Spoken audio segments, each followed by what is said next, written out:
Hello, students. Greeting from SuperGAT's top rankers.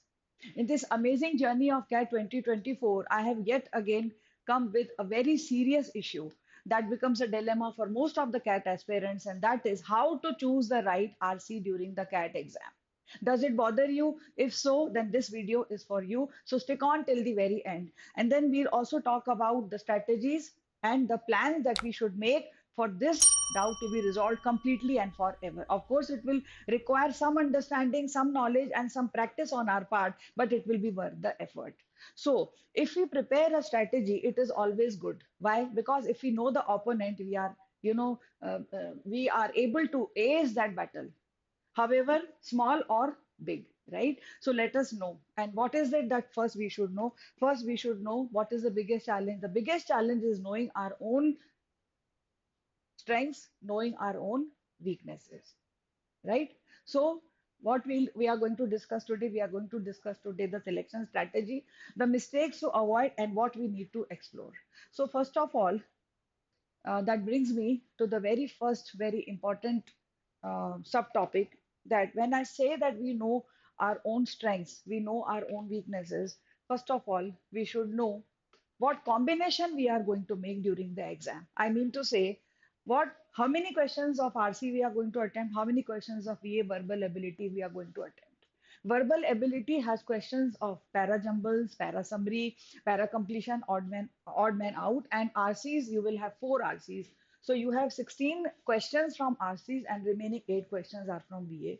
So if you prepare yourself for 12 RC questions, that is 3 passages and 6 VA questions, so this 18 gives you a fairly good score. It gives you 99 percentile, right? Now, VA is a test of not of knowledge. Rather, RC is also not a test of knowledge. VA is a test of skills, your observation, your critical reasoning, your critical understanding, your critical thinking. Okay.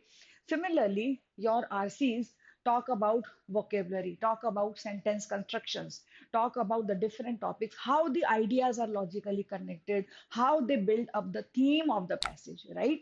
But today we are going to talk about RCs, how to select the correct or the best RC.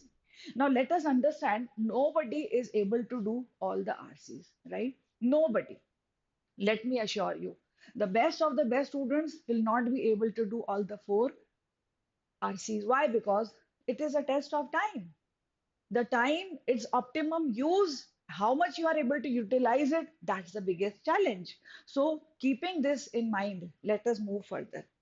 Okay, so once you know how many questions you are to do, you have another key factor coming up.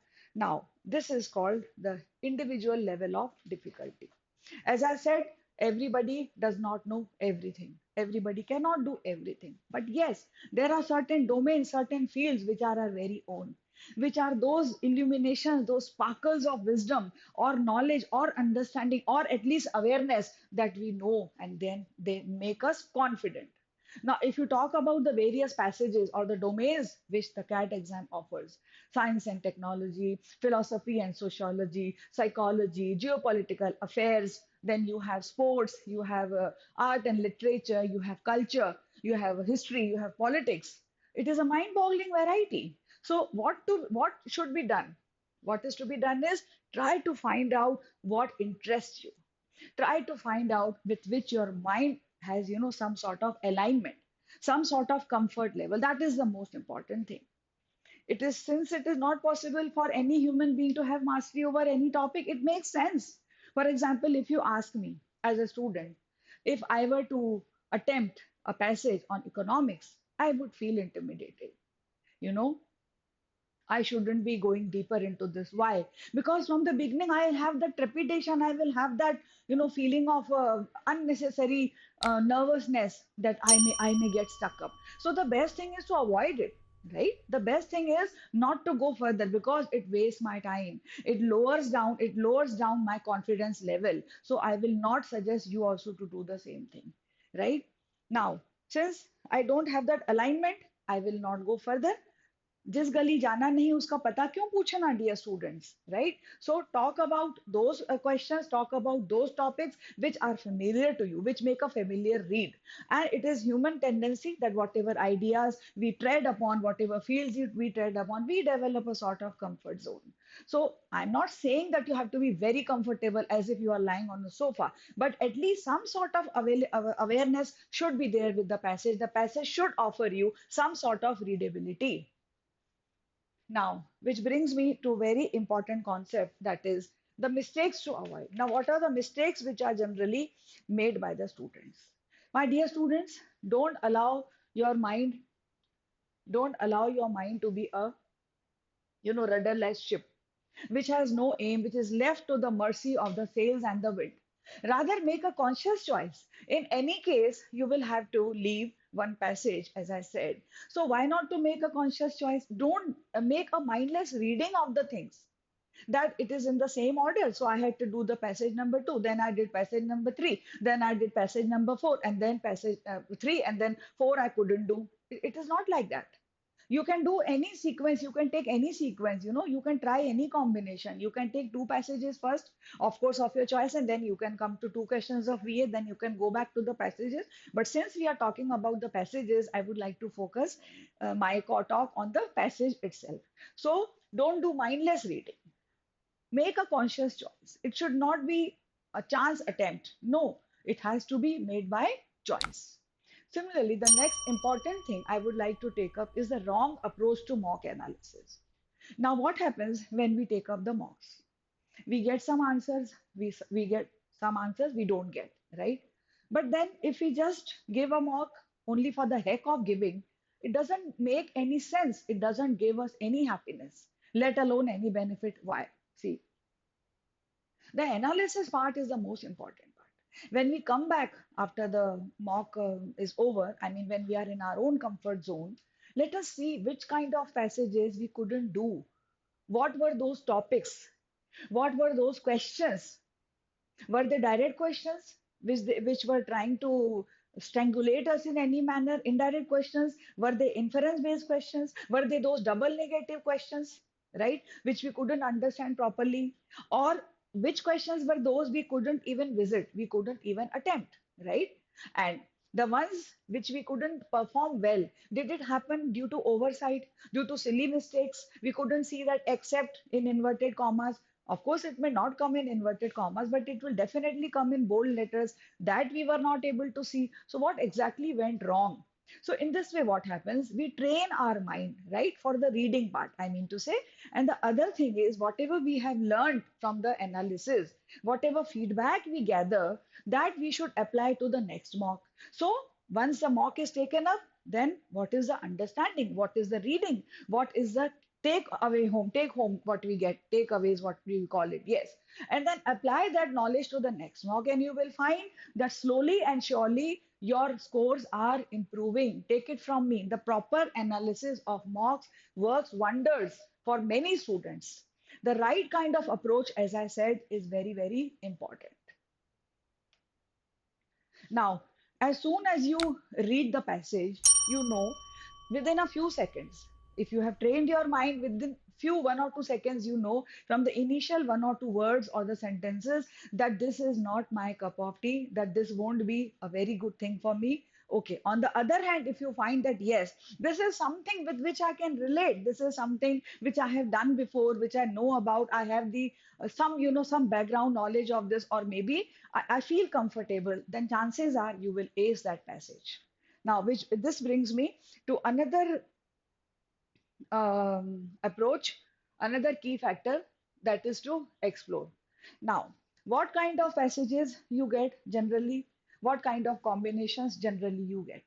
Generally, it is quite possible when you take up the mocks, what you find? You find that there is a tricky passage and it has many complicated structures, parentheses, allusions, references, explanations, reasonings, and whatnot, and many statistical figures and data which is beyond your comprehension, which obstruct the reading clauses, and of course that vocabulary with which you are not familiar. Okay, so such a passage is a difficult passage, but when you come to the questions, you find that they are comparatively simpler.